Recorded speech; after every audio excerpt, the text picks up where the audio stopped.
Hello and welcome to Transformations Cafe, where we're serving light as bold as love. I'm your host, Ken Marks. And Transformations Cafe is brought to you by the Institute for Global Transformation, or we call it IFGT. We're a nonprofit, all volunteer organization, and our vision is a world working together to utilize the power, love, and wisdom of higher consciousness to benefit humanity and the planet. And our mission is to support transformations in consciousness and in the way humanity interacts with one another so as to bring about positive change in the world individually and collectively. Please visit our website at theglobaltransformation.org. And if you'd like to join our community, there's a join button in the top menu. And if you'd like to support our work, including programs like this one, there's a donate button on the top menu bar as well. That'll take you straight through to PayPal. This program is being recorded in front of a live audience and will be published on IFGT's YouTube channel. So if you haven't already, we'd also ask you to please subscribe to that channel and click the bell icon next to the subscribe button so you can be notified when we publish new material, including this program, of course. For the folks that have joined us tonight, and we've got a wonderful turnout, and thank everybody who has joined us for this live conversation. We invite you to participate. This is not just an interview, but a conversation that the audience is invited to participate in. We ask you to please use the chat feature in Zoom.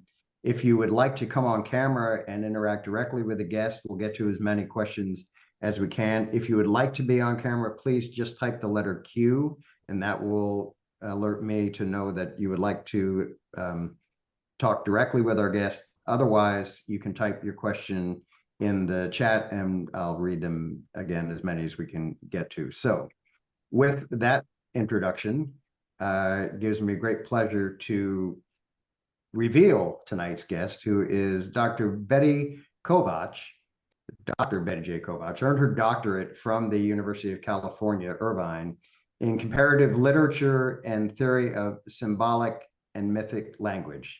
She taught literature, writing, and symbolic mythic language for 25 years, and she served many years as chair and program chair on the board of directors of the Jung Society.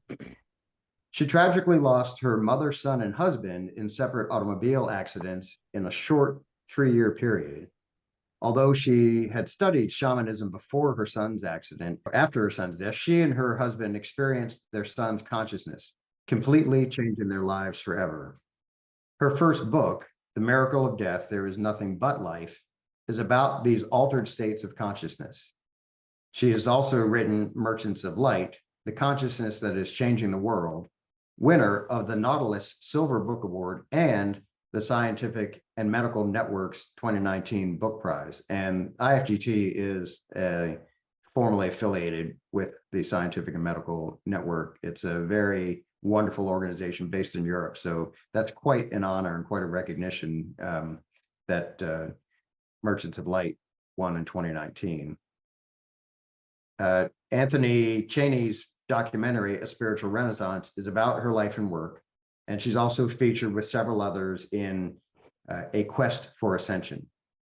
Betty's work is an unusual and powerful synthesis of her considerable study and research of the ancient wisdom, particularly in ancient and indigenous cultures, Jungian psychology, and her own substantial spiritually transformative experiences. She presents compelling contrast between these and the more well-known perspectives of modern era science and religion. Betty's organization is the Kamlak Center. It's spelled Kamlak, and the website is at kamlak.com.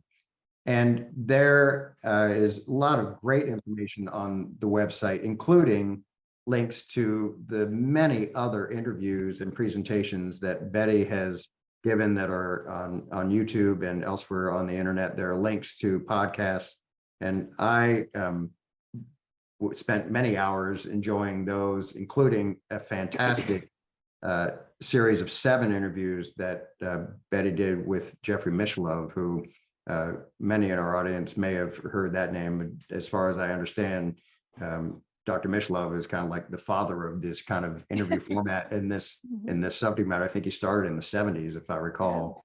And so I would encourage our viewers to please go to the website, check these out. There's lots and lots of similar programs now, so the information is readily available, and we're not going to be able to really probably barely scratch the surface of the vast amount of work and experience that Betty has done. So I'm hoping we can kind of focus on some things that may not be in some of these other interviews or covered as much, but the work is fantastic. She's a wonderful, gifted speaker. I wish I had had you as a teacher in college. Please join me in welcoming Dr. Betty Kovacs. Thank you. Thank you, Ken. Yeah. So I think just to kind of help set the stage a little bit more in your own words, if you can just give kind of an overview of your path and what it has included. I know you've done entire interviews just on that, but if you can kind of hit the highlights. So for those people who may not yet be familiar with you, we can hear some of that and then drill down into some more specific areas. Thanks, Ken, and thanks all of you for coming. I'm not sure you said just some highlights of my path. Well, I'm using that term generally, if just your life, your career, and how you have kind of evolved from a religious background to other beliefs and coming into different knowledge and then experience. Well, I think that I'm probably like so many of you that from the time I can remember, I was always wondering, what's it all about? You know, what's really going on here? And as I grew older, I thought there has to be more to it than this. And so I just kept looking for something deeper, some meaning that I didn't really get in daily life. Of course, as a child, I was very happy, played outside with my brother all the time, and we had a wonderful time. And sometimes we thought about these things and sometimes we didn't. We often played a game of, you know, what if there wasn't a world? We tried to figure out, what if there was nothing? What would that be like? And so we'd squint our eyes and repeat over and over again, what if there wasn't a world? That's how we put it then in our childish language. And I could actually get to a point in which it was like nothing, and then immediately everything came back in. And when I was history, and I read that the root of being is non-being. And suddenly it clicked. I thought, of course, nothing and something, being and non-being, because the moment you touch non-being, you're right back in the fullness of being. And so, but that went on, that search just went on for a very, very long time. My parents were not churchgoers, but my brother and I did go, mainly, I think, for children's programs. But I was very impressed with the life of Jesus. Here was a man who was loving and kind and knowledgeable, wise, ethical. So that was a wonderful model to grow up with. But I couldn't believe what the church taught. And so that was a great journey to try to find out. And so I went to university for that reason, actually, is to try to find out things. But when I got there, of course, I heard about the scientific worldview, and that was pretty depressing. And I thought, well, I'm not going to get any help here there's nothing but matter. There's no meaning, no purpose. We're a fluke of nature. And when we're dead, we're dead. And I hope that wasn't true, but that's what I was hearing. So then the search went on to religion. I thought, well, I'll just go deeper into it. And one wonderful evening, I was dating a minister who had just become a minister. He'd just finished Andover Newton Seminary and had a church, Lutheran church. And so he had a party, and there were all these young men who had graduated from Andover Newton with their girlfriends. And they spent the evening talking about Carl Jung, whom I had never heard of at that point, and mathematics and physics. And I couldn't say a word. I just listened the whole evening. And after they left, he took me into his library, and I found several books, but I remember one especially, and that was Modern Man in Search of a Soul. And I thought, well, that's what I'm in search of, if there is one. And so that was a long journey. And I would have to say that Carl Jung was certainly my mentor. I read, and for a long time, I wasn't sure what I was reading, but I just kept reading. And so he led me into many, many worlds, I would say. And there it was. It wasn't until much later that I actually went to South America, studied with shamans, still didn't find what I was looking for.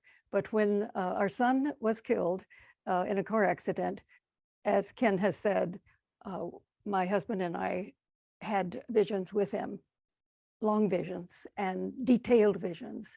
And he wanted us to know that he was obviously still alive and creating, and he wanted us to know he was okay.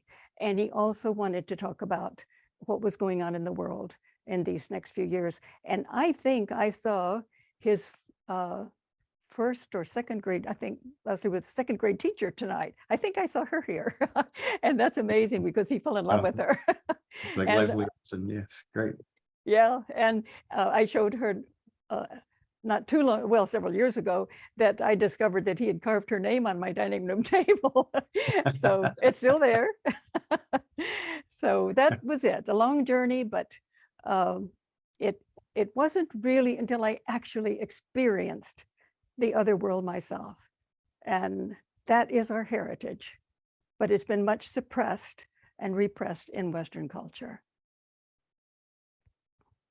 If I'm hoping our conversation can continue to weave in that part of your story, that part of your life that you have a significant amount of study and research and teaching. So lots and lots of intellectual knowledge about things like ancient wisdom and myths and symbology, etc. But there is something about having the experience, and I think it's much more oriented or common in some of the Eastern cultures and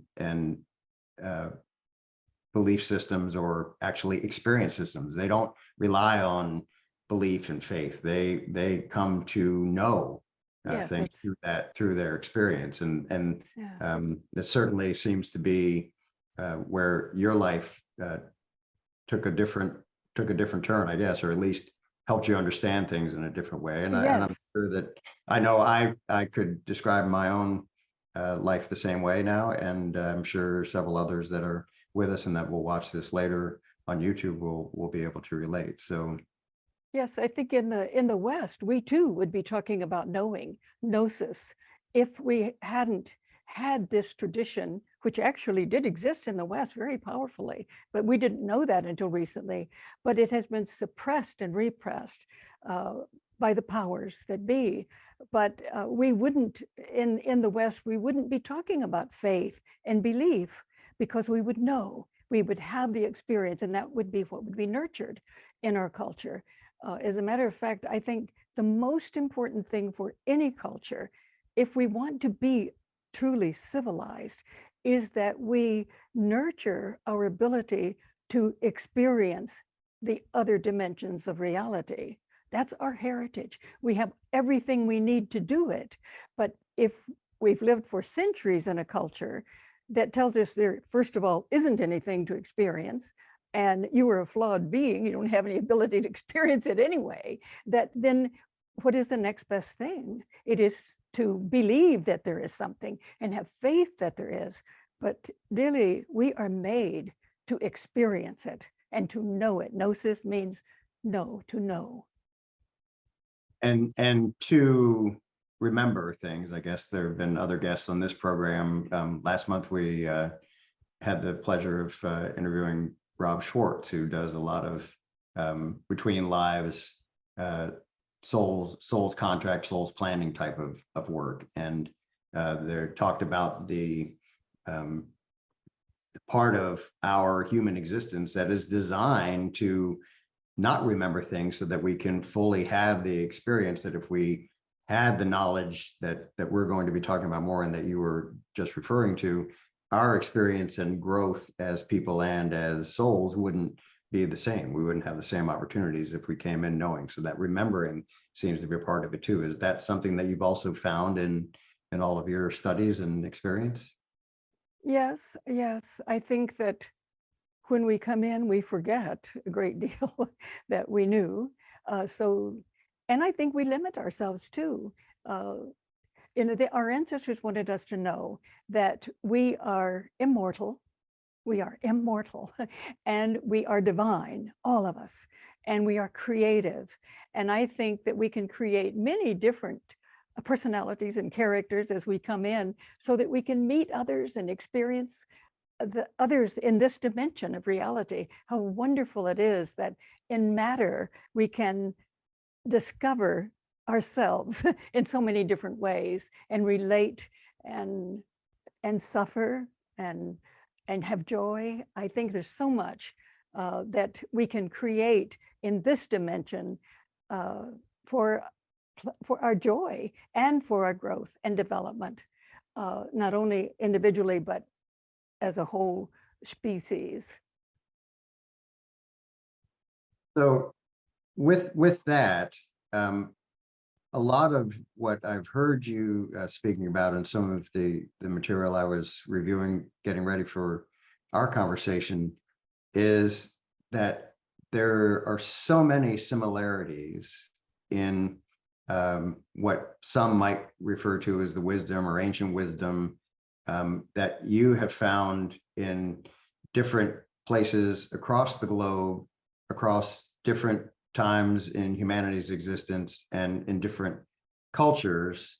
And so I wonder if there are, this is a deep question that could go on for hours, but if there are highlights of that, and I'm want to kind of guide us toward the fact that you have identified that, at least in Western time, but maybe in all of the course of humanity, there have been 4 prior periods where the type of thing that you began to refer to of who we are and what our purpose is in this life on this planet, that there have been 4 periods prior to now, and that now we're in a 5th such period. You're calling it the 5th Renaissance. And so kind of what are those features, and then how have you come to the conclusion that we are now in a 5th such period right now? Yes, well, in Merchants, I talk about our history in the West of a shamanic, mystic, and if time is allowed, a scientific tradition. We did have that in the West. And so that I talk about in Merchants, the cave cultures, that 40,000 BCE, but this was a shamanistic culture, but that shamanism developed around the world about 40,000 BCE with similarities. But what are those similarities? Shamanism is a way of actually triggering experience, gnosis. It is said that we are all born out of universal consciousness, out of divine consciousness. We are all that, but that we have a valve that will sort of reduce that consciousness so that we can do things like we're doing right now, or cook a meal or play a game, whatever. We have to have that reduced consciousness. But shamanism is developed techniques of releasing that valve so that we could experience that vastness of who we really are.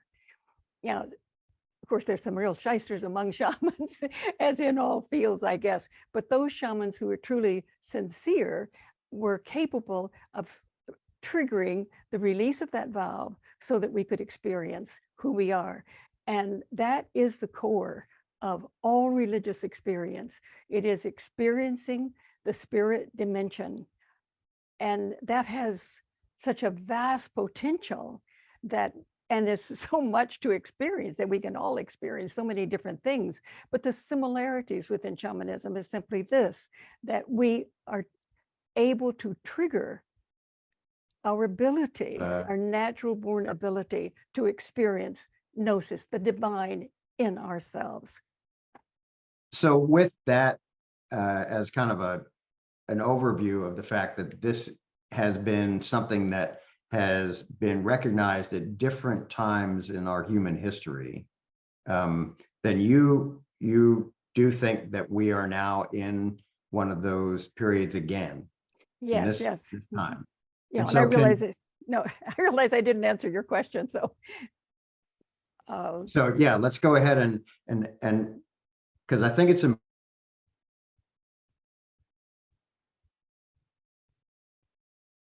let's see, now he's gone. Ken, I can't hear you. You've cut out. maybe is Oh, this there you time are. even more There important. you were gone. I couldn't hear No. him. I don't know, maybe the others could, but I'll Your answer. system froze, Ken. I Yeah. think if everybody goes on mute, we'll have less interference sound-wise. Okay.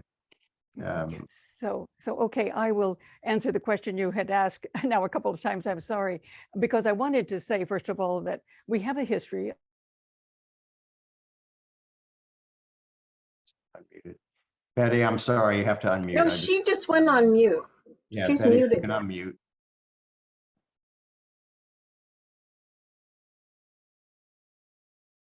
Mute, whatever. There we go. Okay. Can you That's- hear me now? Yeah. Okay, good.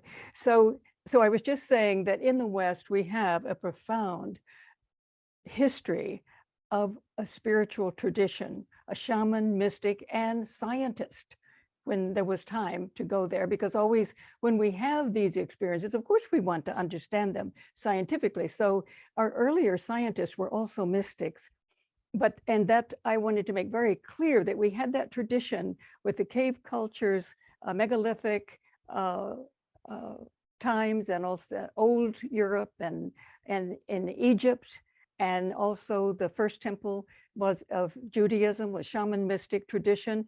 So we now know through Peter Kingsley's work that the pre-Socratic philosophers were powerful shaman mystic healers, diplomats, scientists, and all of this is just really becoming well known in the 20th century.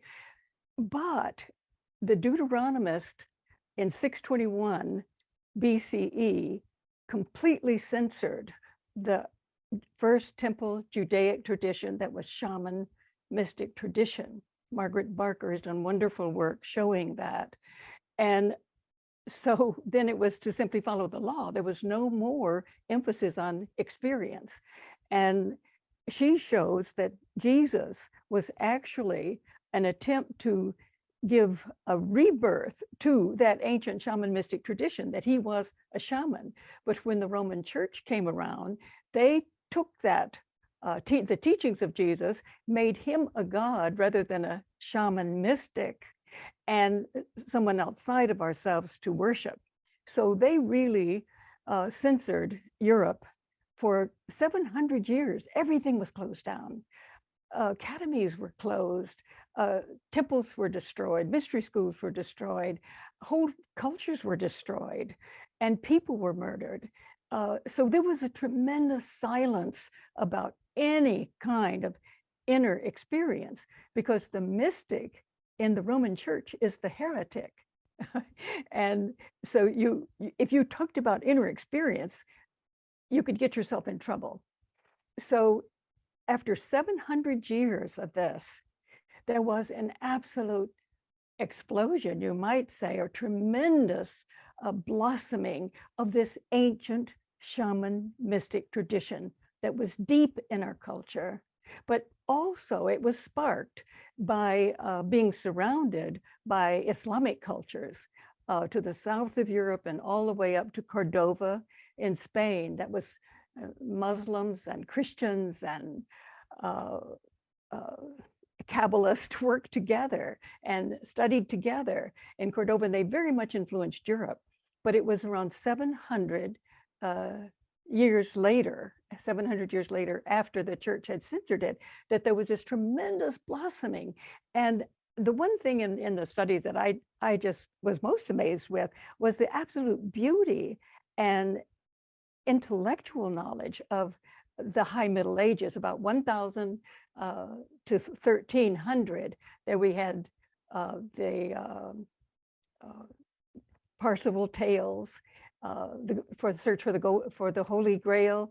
We had that incredible building of so many beautiful cathedrals, not just beautiful cathedrals, but cathedrals that were based on the principles of the ancient builder group of people who were initiated into gnosis, into this depth understanding of who we are, so that the temples were structured just as in Egypt, that when you went into the temple, it was actually structured to help trigger your own experience.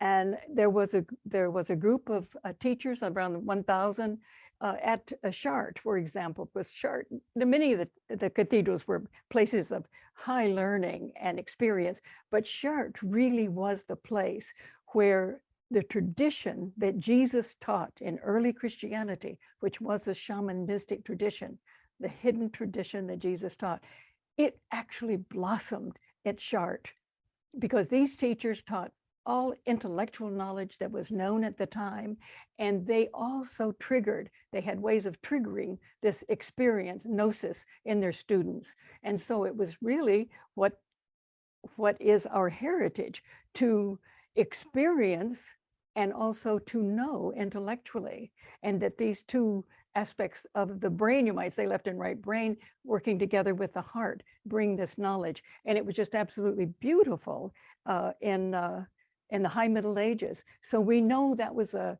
incredible renaissance of the ancient shamanic knowledge of the Western world, as well as the continuation that we saw in the hidden tradition that Jesus taught, right in the heart of Christianity. Of course, later when the church caught on, that was discontinued. But nevertheless, there it was. And I think today we're learning about this far more than we knew in the past. And then there were others. There was the Italian Renaissance, which continued the High Middle Ages to a degree. And there were people there who knew that these ancient traditions, which had to go underground when the church took over, the Jewish tradition, the mystical tradition, went underground and became Kabbalah. And the very high teachings of Egypt went underground and became alchemy. And alchemy actually attracted many different traditions, many different religions. And Jews were working in alchemy as well as Kabbalah. And then, of course, the ancient Egyptian traditions continued with it. And then the pre-Socratic philosophers went over to Egypt and worked with them. So alchemy attracted all of the underground traditions. And all of these traditions were ways of saving and continuing gnosis of our individual becoming Christ, you might say. So then but it was unfortunate in Rome. I guess we could expect that. I love the story of Pico della Mirandola, who was brilliant. I mean, he was actually strangely brilliant, because he could read a book and have it. He could memorize it, and he could even recite it backwards. I mean, I've never heard of anyone other than Pico who could do that, but he had many languages as well. And he saw very clearly that at the heart of every religion, it's the same. It's the inner experience. We are all experiencing who we are, the other levels of reality, and this is our birthright. And so he thought, okay, I'm going to bring representatives from all of these different traditions. I'm going to bring them to Rome and get them all together, and they can talk about it. They can show how this is really true. So he went to Rome to have it printed. He wrote, I don't remember now how many theses. This guy's only in his late 20s, I think, when he's doing this. And he was going to have it printed. Well, here's where his youth and naivete came in, I guess, because he went to Rome to print it. And well, the church found out immediately, and no, you were not going to print this material, and you're not going to meet in Rome. And they sent him off to prison. So he he died when he was, well, he was poisoned actually, he was very young. But here was a man, a young man, who was so brilliant and he saw it. He was able to see it and was silenced. And I think that's happened so much throughout Western culture. We have these young people, they do see it, they do go out there and try to get it out, and very often they are silenced. And but we didn't know until Francis Yates in the last century, working at the Warburg Institute, that there had even been another Renaissance. So this would be the third awakening of this shaman mystic tradition in the West. And that was in Bohemia, Prague, and there was a Catholic who was in charge there, but he was very, very interested, Rudolf II. He was interested in this kind of thing. So these underground traditions had continued to make more and more contact together. So many of them went to Prague, to Bohemia. And there they came together and advanced in their learning because they could actually be together and share their knowledge and learn from each other. And these were scientists. Many were already writing about these things, of course, in the 1500s. So by 1600, these people had really come together with a lot of knowledge about who we are. They were scientists and mystics. And you know, in our world, we think of a scientist as being quite different. I mean, scientists have nothing to do with the mystic, you know, but there's a reason for that, because the church destroyed everything that they could get their hands on in Prague and all the way through Germany, which was a great center. Heidelberg was a great center for it too. And destroyed the research, their papers, threw them in the streets. And it was a horrible time. And that was only 20 years did they really have together in Prague. And so after that, there was the 30-year war between Protestants and Catholics. After that, there was formed the Royal Society for the Advancement of Science in 1660, after the 30 Years' War. Well, some of these guys were the scientists who participated in Prague, but they had to keep quiet about it because the church censored any kind of work that had to do with consciousness or inner experience.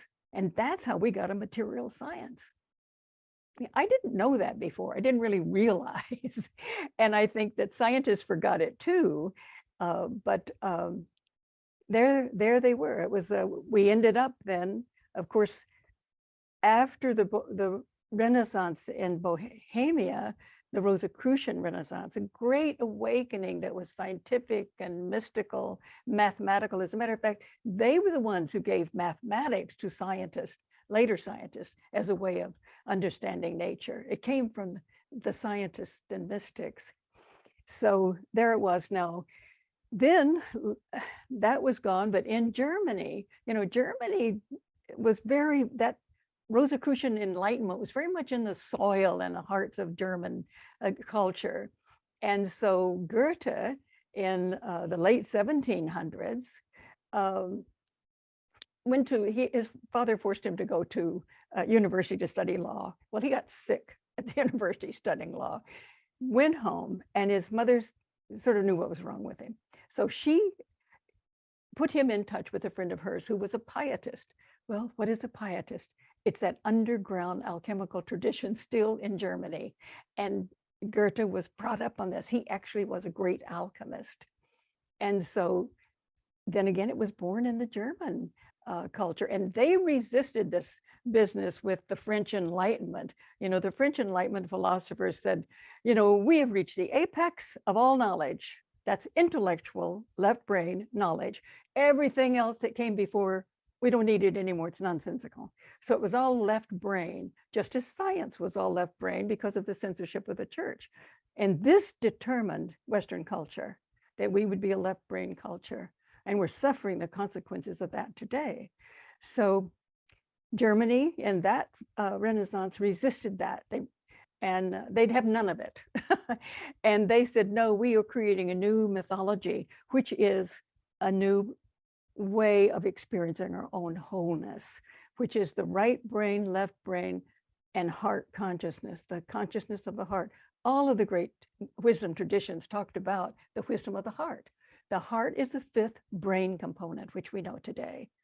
So I think we're learning so much. Okay, how do we know that today is a renaissance? Well, I think we have so much evidence of that. As Ken, you were talking before, that there are so many organizations today that are doing what you're doing, what we're doing, what probably most of us are trying to do, is to discover through inner experience, mystical experience, and rational scientific knowledge, to bring the wholeness of who we are together. And there's so many organizations working on that. And I often think when I was in high school, I never heard a thing about this kind of thinking. Even in college, I didn't.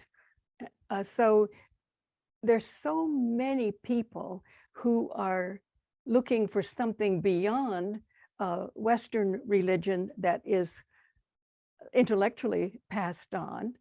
In most cases, not all, but you know, what I love to always remember is that after the war, you can tell how old I am, World War II, is that there was discovered the Dead Sea Scrolls. And these were scrolls by a group of Jews who would not accept the First Temple tradition. And they were mystics, and they said, we carry the true covenant of Israel, which was the First Temple shaman mystic tradition.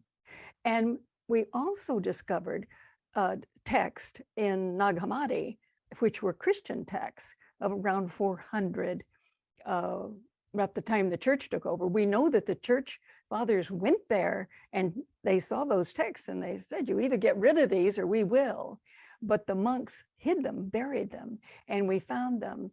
And here we discover in the Nag Hammadi text a very different Jesus. This Jesus says, I didn't come to save you. I came to remind you of who you are. And he taught different techniques, you might say, how to trigger that valve, you might say. But it is said in those texts that we are not to just follow the Christ, but we are to become the Christ. And he also said that, I love this, that if you do not bring forth what is within you, it will destroy you. If you bring forth what is within you, it will heal you. But if you do not bring it forth, it will destroy you. And I think that's what we're seeing, is that we have been living in the Western world that has denied even the existence of soul, or which is the heart consciousness, has denied the existence of other dimensions of reality. And if you said anything in the university about something like that, you were laughed out of the room, at least when I was there. And so we know we're in another renaissance, because we are awakening to this. And thank God we have a science now that is beginning to be worthy of the universe. Quantum physics allows us to not have to feel that we're insane, you know, that we've had these experiences of other dimensions. And I love how Jude Currivan has said that, you know, through quantum physics, we now know that we are both the manifestations of and co-creators of the universe. That's a renaissance. Right.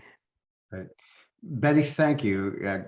You have done what I had hoped would happen so far, that the way you can kind of catch us all up on this rich history that I can go back much, much further than I think at least a lot of people in the West really even appreciate how far back humanity really does stretch. And in some of your other work, you talk about the Sand people in Africa that can trace some of their association with a lot of what you've just described back 60,000 years. That's what they say. Archaeologists and anthropologists say that they were probably later than the cave cultures and at the same time then as well. But they say, wait a minute, we've been at this 65,000 years.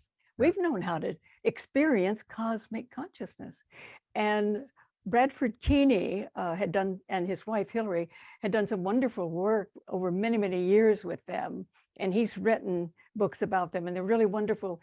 And I talk about Lawrence van der Post in the book, his association with them, beautiful people, and ability to have such joy in life and laughter, and they have no possessions. They live so completely in and with nature.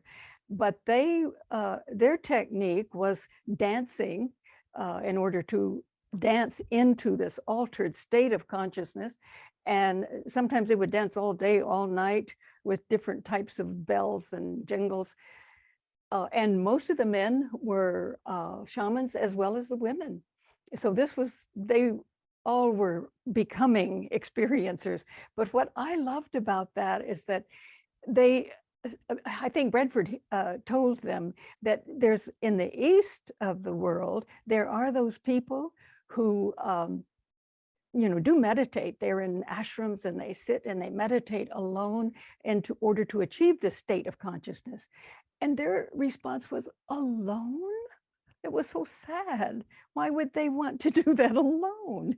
It was like they dance together, they touch each other and give that energy to the other, so that it's a communal thing of experiencing this wonderful consciousness of love and joy.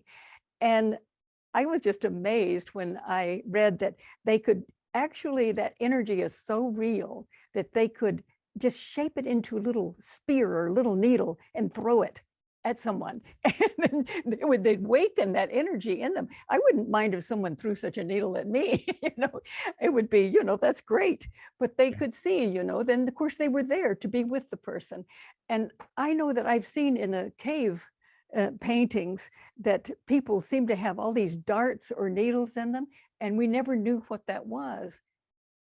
Perhaps that's what it is, that maybe they too had that knowledge to awake. So, it's not that one of us would wake up a bit.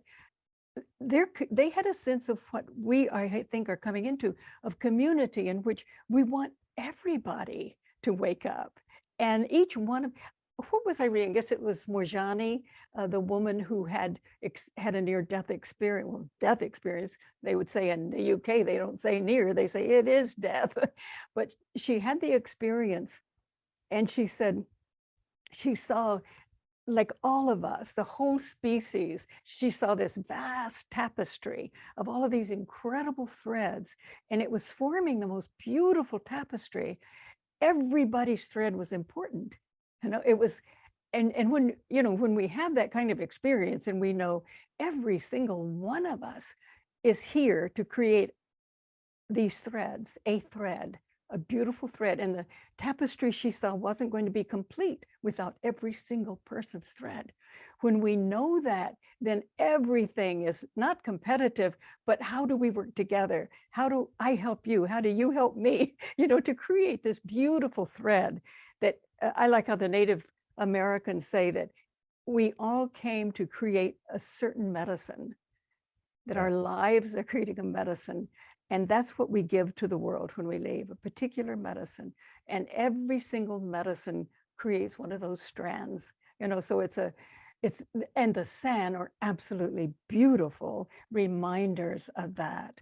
I don't think they could even think outside a community, that we're all so important. And that in order to do this artwork of the whole species, we have to have every single one of us. I just thought that was beautiful, how they think, how they feel. It just, I think of them when I get down, and think, that's what a beautiful way of living in the world. And also a beautiful segue, if I feel obliged to say that we didn't rehearse what I'm about to say, which is that I think what I also wanted to try to take advantage of this time with you on this program to get your thoughts on now kind of how do we in this fifth Renaissance, which you've also said, and I think it's not hard for any of us to imagine why at this time this larger collective transformation and coming to know the information that humanity has tried to spread and make part of our collective knowledge and wisdom at many times in our past, and it hasn't stuck, and there have been reasons, forces, and deliberate efforts to beat it down and make that knowledge less and less available, and to even propagandize against it in many cases in history, as you described elsewhere. But now we're at a place where, and I've heard you talk about this, and I think most of us can understand that the things that humanity is up against, perhaps for the continuation of the species, really is at a level of peril that we may never have experienced before. We don't know, but it certainly feels like there are many things that could threaten our existence. And if we were to reach enough of a critical mass of humanity that does come to understand these things that we've tried to learn as a species over these many years, if we do reach that point, then we may actually, there could be a major shift in evolution and kind of saving the species and the planet as well. So if we can explore together a little bit of some of your thoughts about what we can do now, both individually and collectively, to give this the best chance it has to actually sticking this time. I do think that we are up against a tremendous darkness. When we think of what happens to a culture that truly is told by the authorities that there is nothing but matter, and that has been told inverted false myths about who we are. The Deuteronomist gave us the myth of the Garden of Eden. It took completely wrong in every aspect, completely a false myth. Before the tree of life, good and evil, of knowledge, of intelligence, of cosmic consciousness, the gods and the goddesses were both there, showing their hands with the tree, with the fruit. Eat it. It's for you. When you are ready, this is for you. And the Deuteronomist inverted that and said, do not eat this. You're not to know this. Well, of course we're to know it. And that when we did, that we were evil, we had to be punished, we were flawed. We're all born, with original sin from that particular inverted myth. And we're not worthy of living in the garden of life. And we're thrown out. And all our children are born in this. This is probably the most damaging myth anyone could come up with, because it demeans who we are. We are not divine. We are not immortal. In fact, we die. We are not immortal, we're not divine, and we're not creative. And whether we believe that myth or not, it has really influenced the view we have of ourselves, because so many others are telling us the same thing. Science, well, it's a fluke.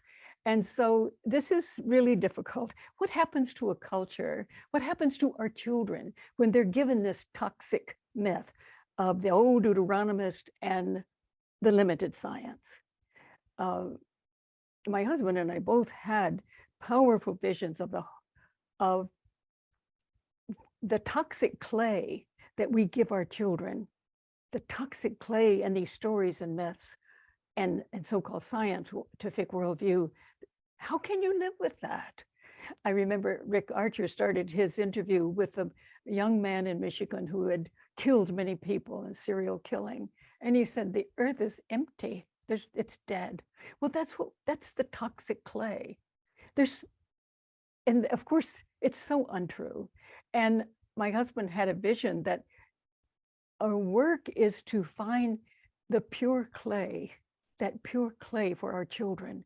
And that is giving them the true myths of who we really are, that what our ancestors wanted us to know and experience, that we are divine. We're all a part of this great consciousness, and we're immortal and creative. And I think there's nothing more important for us to know, for starters, is that there is no death. I worried about that all my life. My mother's mother died when she was young, and both of her parents had been orphans. And I was so sure she would die. But death was huge to me. And I wasn't convinced until our son died. My mother died. I didn't have any experiences after that, until after our son died. And then we had powerful experiences with his consciousness, and I never doubted again. And my husband hadn't been interested in this sort of thing at all. He'd been very kind to me and tolerant and helpful, but I tried to tell him a vision I'd had in Peru one time, and it was a bad time. He was reading the LA Times sports section, I think, and I saw he wasn't listening. So I said, you know, you're not really interested in this, are you, Pishta?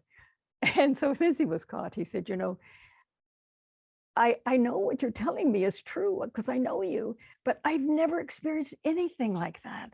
And I can't relate to it. I just can't relate to it. And I thought, well, that's honest. And it wasn't until our son died that he had powerful visions with him. And after the first vision, he was never the same man. He sat up on the side of the bed and said, I had no idea what you were talking about. I will never look at the earth in the same way again. And he didn't. And he actually became kind of an anchor for me because I had so much of the university stuff in me that I didn't believe it, but unconsciously I had been addicted, you might say, to thinking of rational consciousness as more important. I fell into that addiction unconsciously. So I had to deal with that before I could go on.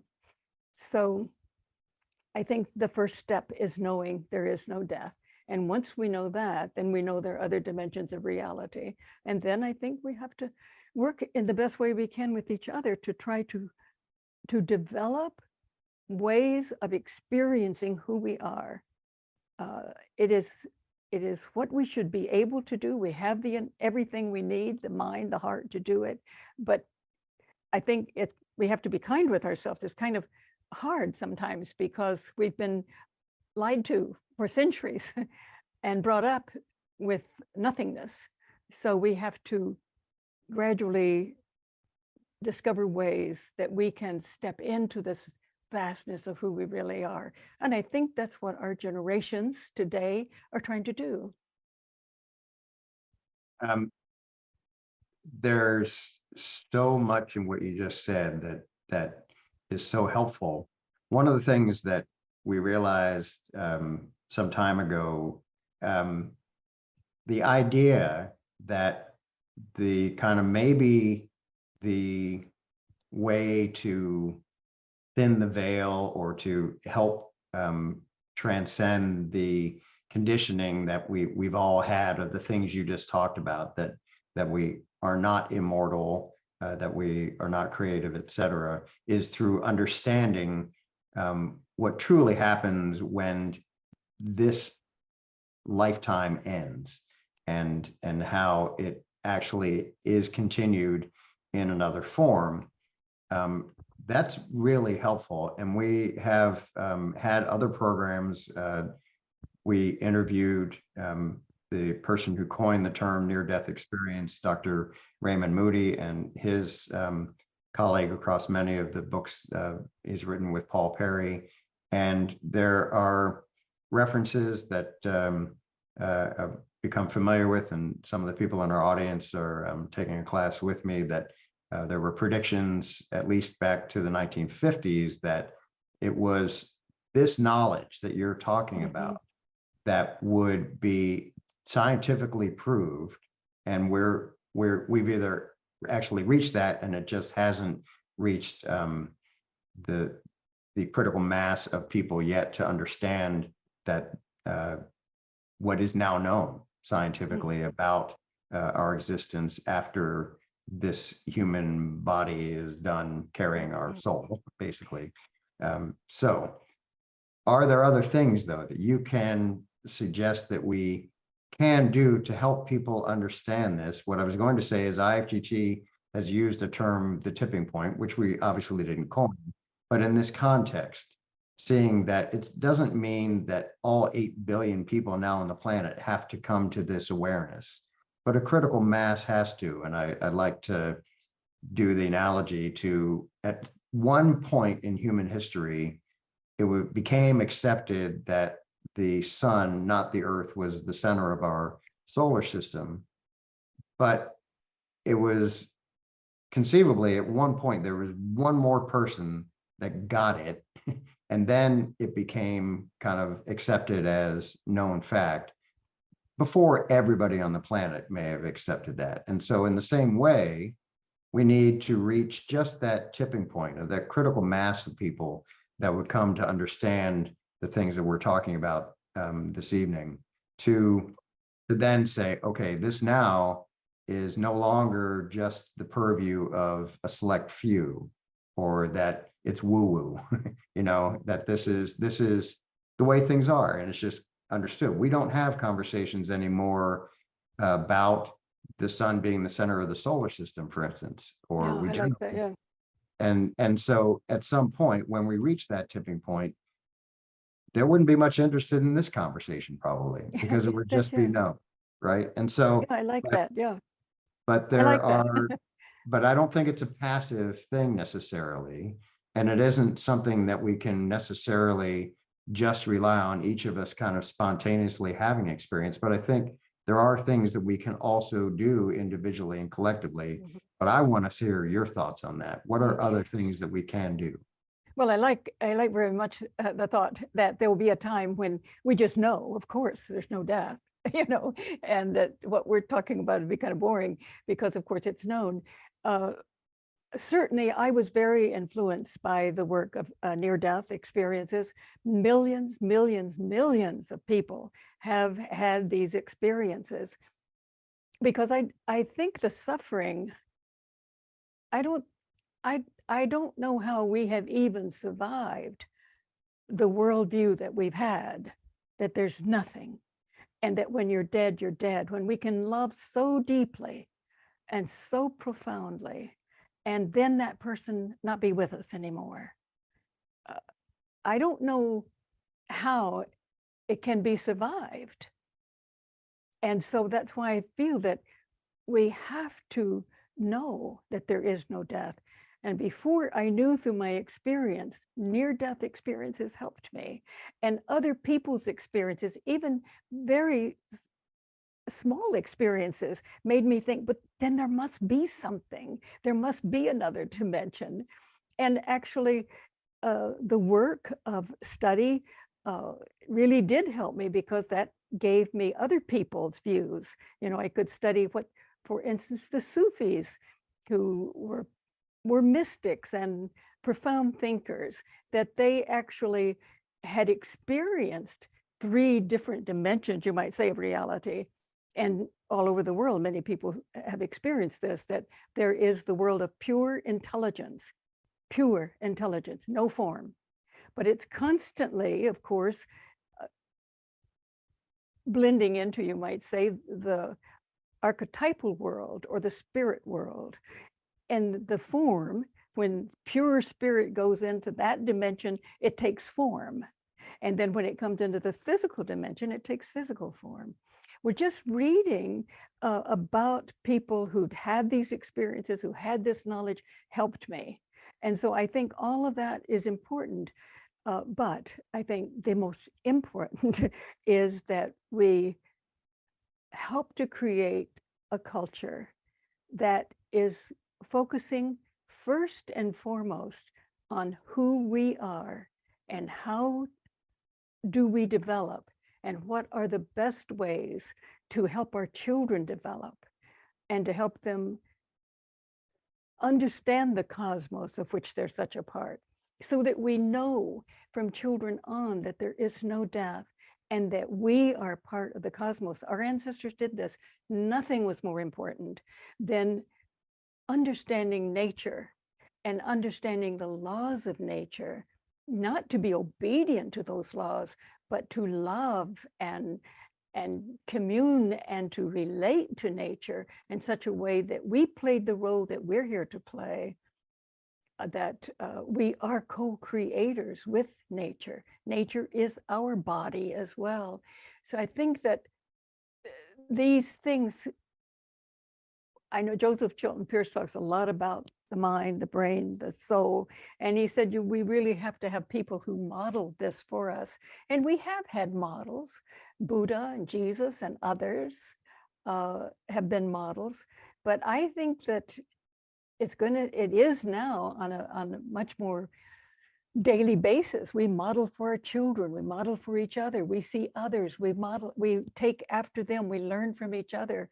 And since there are so many who are really involved in this now, it's wonderful. Although there are still so many people who have no way to know that there is no death. At least they haven't come in touch with a way that they can know that, so that they don't have to suffer so badly. Certainly, I should mention sacred plants. I've mentioned dancing and that kind of thing. Chanting is another, but our ancestors used sacred plants for thousands of years, 40,000 years. It looks like the cave cultures did too, that was, and in our culture, we've had some problems with that, because when our culture in the 60s started using sacred plants, they just plunged into it. And I was teaching during the 60s and 70s, and there were some real difficulties.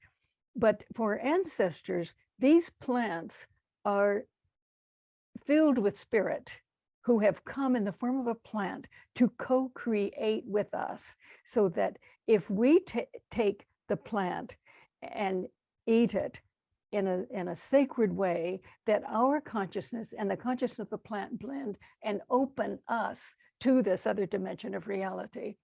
And when I was teaching, I realized I can't teach mythology if I don't know what they're talking about. I mean, the Greek at Eleusis, they had sacred plants. And so I worked with sacred plants, and I went to South America and worked with sacred plants.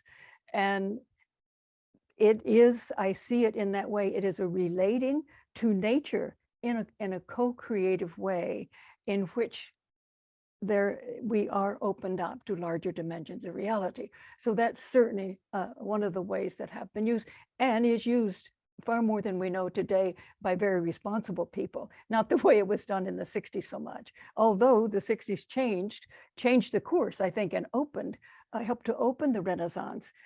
Some of the people had experiences who were physicists, and it changed their worldview, and they helped to change ours because of it.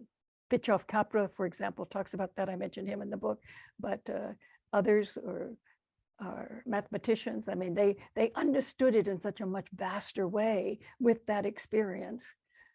So there are many ways, and I think it's our responsibility today to find ways that are safe and sacred, so that we can step into who we are.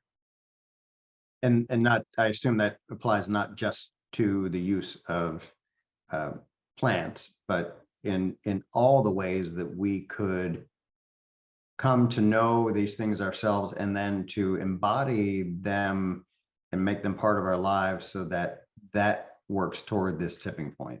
Oh, heavens, yes. There's so many more ways. That was a way of our ancestors, and today too, but also dancing, chanting. You think of the Gregorian chants, there's so many, and there are many, many methods. And I think we're going to discover many more.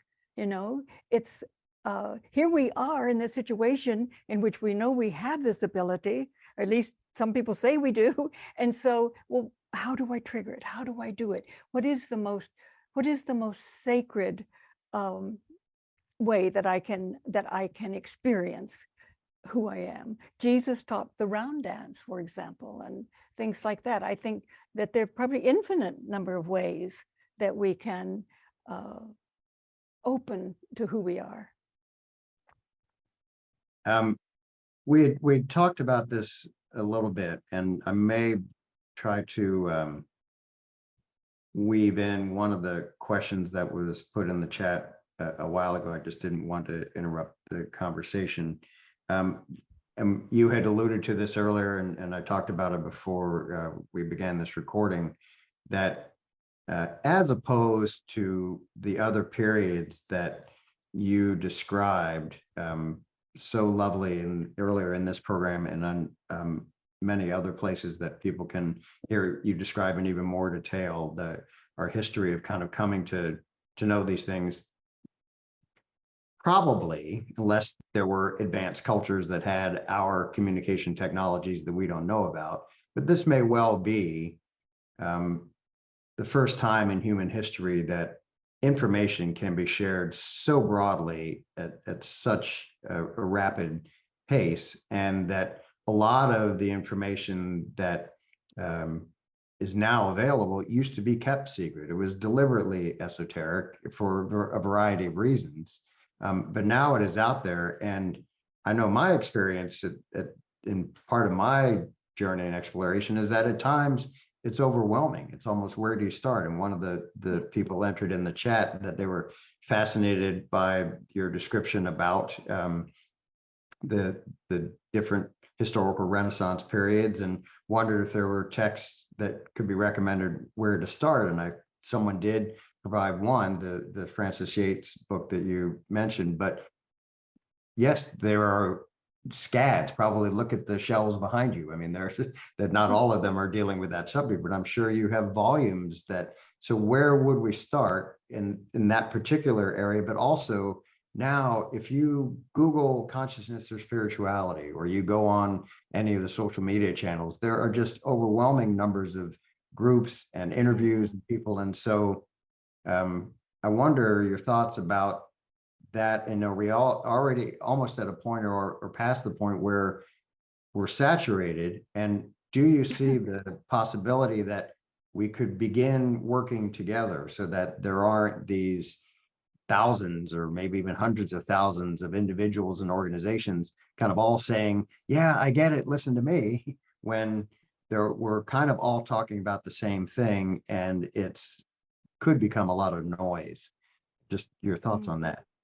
Well, I'm grateful that there are so many organizations working and giving out both scientific and mystical information. For instance, Scientific and Medical Network, David Lorimer is the program director, and I get every day things I want to hear, but I can't because I don't have the time. I would be glued to my computer all the time.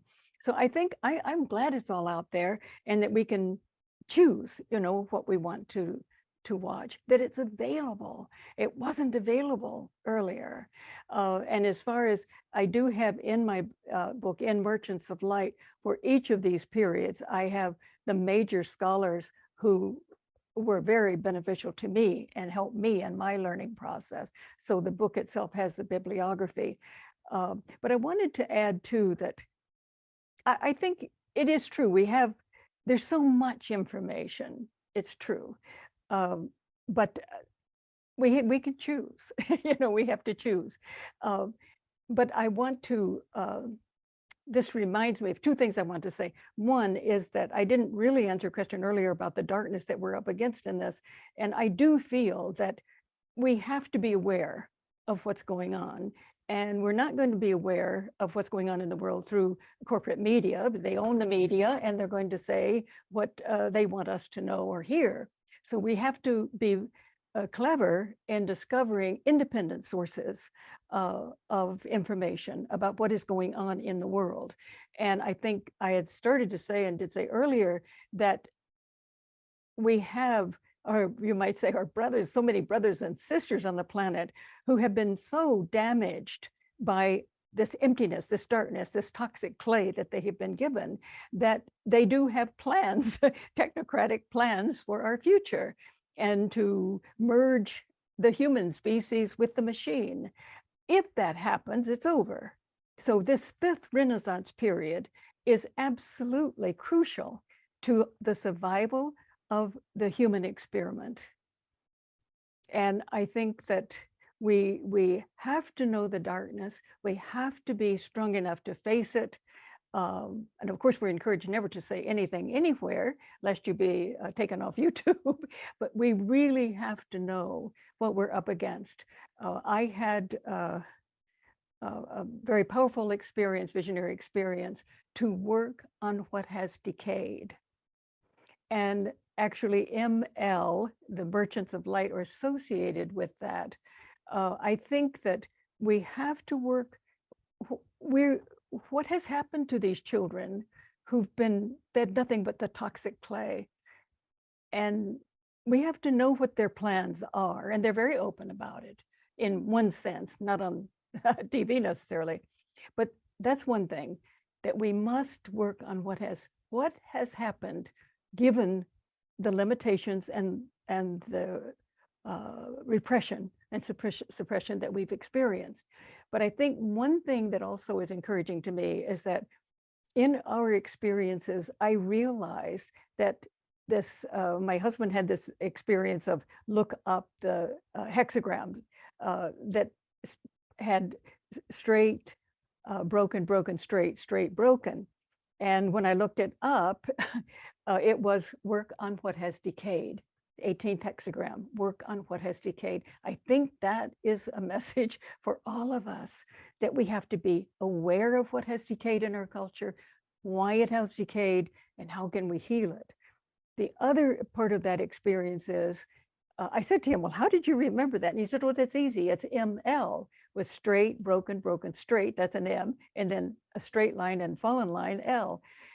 So the merchants of light, I came to realize through various experiences and powerful experiences, is that merchants of light are an energy field, first and foremost. It's an energy field that we have in our time drawn to our planet. And I think it's because of this energy field, it is easier now for us to work on this toxic result and create healthier worlds and healthier places for our children. I had one powerful vision, and I'll try to make it fast. I see we're over time already. It was that it was the most powerful experience I've ever had in my entire life. That we were doing, two other women and I were doing a ritual, and I saw come in the glass door, through the glass door, this huge disc of light that hovered over me. And it was just, the consciousness was so powerful. There was no way that I could take it in.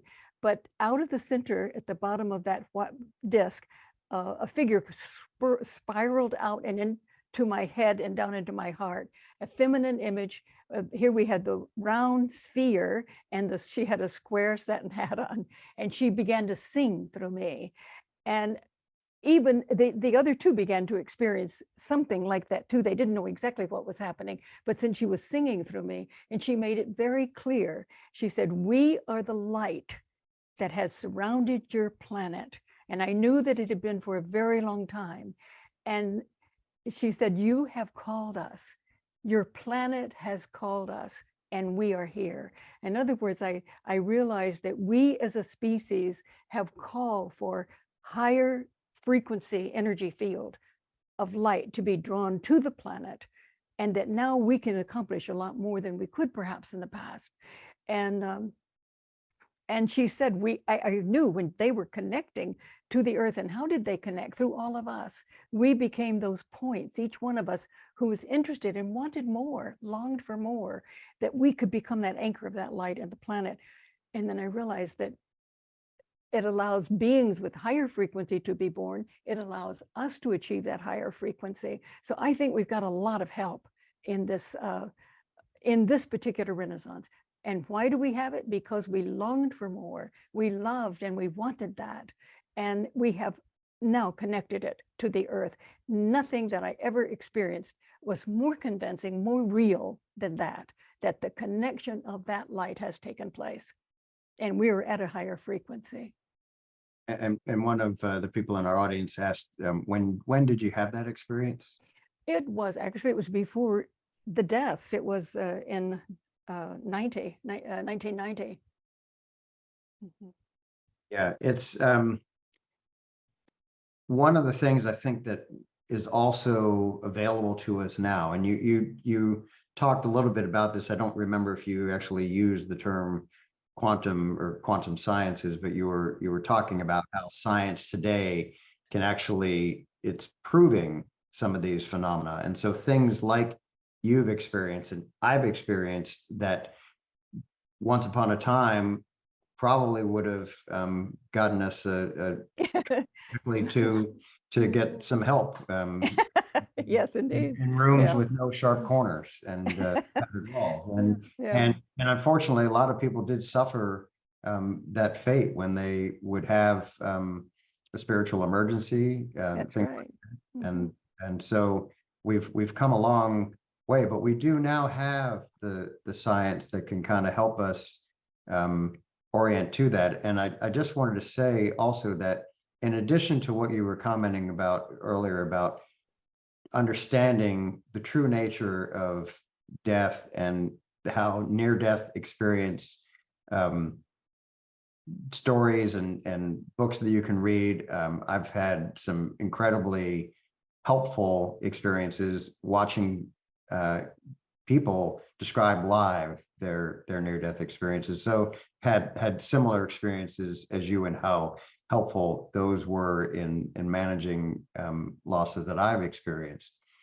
But I also wanted to make sure that we get the word out that the even more compelling research now along these lines, I believe, is with shared death experiences. And that was the interview we did with Raymond Moody and Paul Perry, and they've recently published a sequel. We'll probably have them back to discuss that. And the reason more compelling is neuroscientists especially have continued to try to refute the near-death experience because they try to liken it to a variety of physiological phenomena that could happen that otherwise explain what is being reported, despite a variety of other reasons why I don't think those explanations are very valid. But a shared death experience eliminates all of that refutation. There's no way that someone who is otherwise completely healthy and not dying has, for instance, a shared out-of-body experience or shares a life review with the person that is dying. You can't explain that due to a lack of oxygen, let's say, in that person's brain. So that's just another avenue to help kind of pierce that veil, if you will, that you were describing, that understanding that may be that main doorway that we can come through to reach that tipping point. I think that's such a yeah. I think there are many, and knowing other people's experiences, reading, whatever, it's very, very helpful to prepare us for how we can experience it. And don't we hope that one day that will be a boring conversation too, that everybody will know, of course we can experience it. That would be great. That's who we are. That's where we hope we have to go, and we will go, I think. I really do appreciate your time, and I want to ask one or two other questions, and maybe we can kind of wind down on this. I do want to make sure, and we will post in the show notes when we publish this recording on our YouTube channel, link to your website and things that will help people find out more information about you and your work, other interviews, etc. Certainly your books. Want to give you a chance to see if there's anything else that you would like most to make sure our audience takes away, and those that watch this later. But I also want to give you the chance to emphasize something that you talked about earlier, but I think it bears either repeating or going into a little more depth, and that is the role of the heart and the heart center in all of this. Because I do think that once we understand what that really means, and I think that is actually another experience we have to really know it. But if you can talk about the heart and its central role in this as well, and then if there's anything else that you want to make sure to leave us with, I want to give you that chance too. Well, I think one thing is that we haven't known that we have such a profound spiritual past. because it's been censored, repressed, suppressed. And I love that, discovering that we have that, and that it has never died out, that it continued underground with serious censorship and suppression and murder, we have to say, and that it survived underground, and that it blossomed 4 times and now 5 times, that to look at our culture as that incredible continuing effort to make itself known, who we are, that spiritual tradition in the West. And I think that helps us to know that we've been working at this a long time, really seriously, very hard. And that I think with the connection, I had that feeling in that experience with the connection of that light, that's the tipping point. In fact, that the vision told me we've achieved that tipping point, but I've had a lot of doubts about that since. But that once this light is here, you know, and then, okay, what is this tradition that we're so happy that we have and have discovered? It is the wholeness of who we are has evolved a brain that has the right brain and the left brain. And it's the right brain is connected to emotion and the heart. Of course, the left brain can also be connected to the frontal lobes, but they all then work together. We had this terrible sense that, well, it was probably better that we did develop the left brain first. No, that is not the way we are developed, have evolved. We must have the right brain and the left brain constantly working together. The information comes from the right brain, which is deeply connected to the heart. The left brain takes it all apart, analyzes it, does a brilliant job. It must always send it back to the right brain for context. And this was known in the 1700s by Jean-Baptiste Vico, brilliant theorist of symbolic and conceptual language. But all of that is not worth much if it isn't connected to the heart. Mm-hmm. And the heart gives more information to the brain than the brain gives to the heart. And the right brain helps us to be connected to the heart. So I think, thank God for Heart Math. I love that organization that has shown that children who were not doing well in school, once they learn to work with the heart, to focus with the heart, they calmed down, they weren't aggressive, and they made higher grades. But we know that if the right brain is functioning, we're not violent. Aggressiveness comes, and violence, from severing the left brain from the right.